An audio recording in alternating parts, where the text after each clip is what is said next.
Hello everyone, সকলকে জানাই good morning. তোমরা সবাই কেমন আছো? আশা করি সকলে খুব ভালো আছো। আর দেখতেই পেলে আমি ভোরবেলায় উঠে স্নান করে নিয়েছি আর চলে এসেছি বিষ্ণুপুর শঙ্করতারিণী মন্দিরে। আজকে শঙ্করতারিণীর পুজো। তো মা আর আমি 4টার সময় উঠে বাড়ির কাজ সেরে স্নান করে মন্দির চলে এসেছি। আর দেখতে পাচ্ছ মা চলে গেল লাইন দিতে, আর আমি এখানে চলে এলাম প্রসাদ কিনতে। এরপর পুজো করিয়ে নেবো আমরা। আর এখানে কত লাইন দেখতে পাচ্ছ। তো আমরা এসেছি 5টা 20-তে, তাতেও অনেক লাইন হয়ে গেছে, কিন্তু খুব একটা বেশি লাইন হয়নি। তো সে কারণে আমরা ফার্স্টে দাঁড়িয়ে পড়েছি, ফার্স্ট পুজো করাবো। আর ধীরে ধীরে লাইন বাড়ছে, দেখতেই পাচ্ছ। এখনও পর্যন্ত পুজো শুরু হয়নি, এই ঘট নিয়ে এলো। আর এখন বেজে গেলো প্রায় 6টা।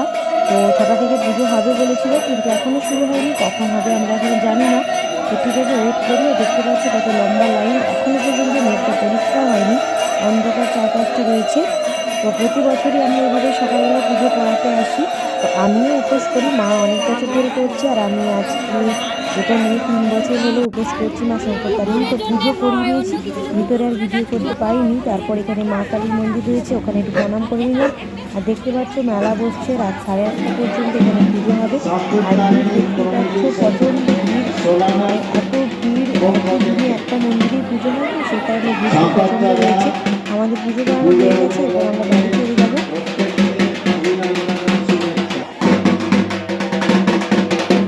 খুব বড়োভাবে এখানে পুজো হয় আর প্রচণ্ড ভিড় হয়, দেখতে পাচ্ছ তোমরা। তো তোমরাও চাইলে এখানে এসে পুজো করে যেতে পারো মা শঙ্করতারিণী মন্দিরে। আর এখানে কত মিষ্টির দোকান বসেছে, ঠাকুরের প্রসাদের দোকান বসেছে, দেখতে পাচ্ছ। আর এখনো প্রচুর মানুষ আসছে পুজো করাতে, লম্বা লাইন। কত দূরে মন্দির আর কোথায় লাইন দেখে নাও ভালো করে। তো আমরা এবার বাড়ি চলে এসেছি, এখন বাজছে সকাল 7টা। আর এরপর দেখে নাও, এই যে এখানে প্রসাদ রয়েছে। আজকে মা শঙ্করতারিণীর প্রসাদগুলো খেতে নেই বলে, তো সে কারণে আজকে জাস্ট বেলপাতাটা একটু মুখে নিয়ে নিলাম। আর এরপর আমরা চা খেয়ে নেব মা আর আমি।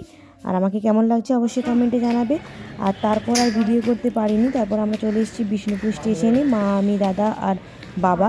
আমরা যাব একটু বাঁকুড়া, আমার একজন মামা হসপিটালে ভর্তি আছে, অ্যাক্সিডেন্ট হয়েছে, তো তার অপারেশন হবে আজকে। তো সেই কারণে যেন ট্রেনে উঠে পড়েছি, সকালে 10:30টার ট্রেনটা হাটিয়া। তো এই যে ট্রেন থেকে নেমে পড়েছি। তারপর আমরা একটা টোটো করে নিয়েছি, কারণ জীবন সুরক্ষা নার্সিংহোম যাবো, তো স্টেশন থেকে তো অনেকটা দূর, সে কারণে টোটো করে নিয়েছি। আর দেখতে পাচ্ছ রাস্তাগুলো তোমার সঙ্গে শেয়ার করে নিলাম। দেখে নাও, এটা বাঁকুড়া রবীন্দ্র ভবন। এখানে বাবাদের অফিসের অনেক মিটিং হয়, অনেক। এই যে আমরা নার্সিংহোমে পৌঁছে গেছি। তো চলো মামার সঙ্গে দেখা করে নিই, আর ভিডিও করবো না নার্সিংহোমে। বাড়ি ফেরার সময় আবার আসছি। মামার অপারেশন কমপ্লিট হয়ে গেছে, মামা এখন একটু বেটার আছে, তো সেই কারণে মামার সঙ্গে দেখা করে নিয়ে আমরা আবার বাড়ি ফিরবো। তো চলে এসেছি আমরা বাঁকুড়া স্টেশনে। দেখতে পেলে টিকিট কেটে নিয়ে আমরা স্টেশনের প্ল্যাটফর্মের ভেতরে চলে এসেছি। এখানে নানা রকম খাবার রয়েছে, তো আজ তো উপোস, কিছুই খেতে পারছি না। তো সে কারণে খুবই আফসোস লাগছে, কারণ ট্রেনে গেলে কিছু খাবো না, এটা আমি থাকতে পারি না। ট্রেনে গেলে আমাকে ঝালমুড়ি খেতেই হয়, কিন্তু আজকে খেতে পেলাম না। আর এখানে মা বাবা আমি সবাই বসে রয়েছি, দাদাও রয়েছে। তো বন্ধুরা, তারপর আমরা 5টার সময় বাড়ি চলে এসেছিলাম। এসে পরে একটু ফ্রেশ হলাম, আর ভিডিও করা হয়নি। তারপর মা রুটি করে নিল দাদা আর বাবার জন্য, আর আমাদের তো উপোস, সে কারণে আমাদের জন্য পরোটা করেছে। আর এই যে দেখো, আমি আলুগুলো ভেজে নিচ্ছি।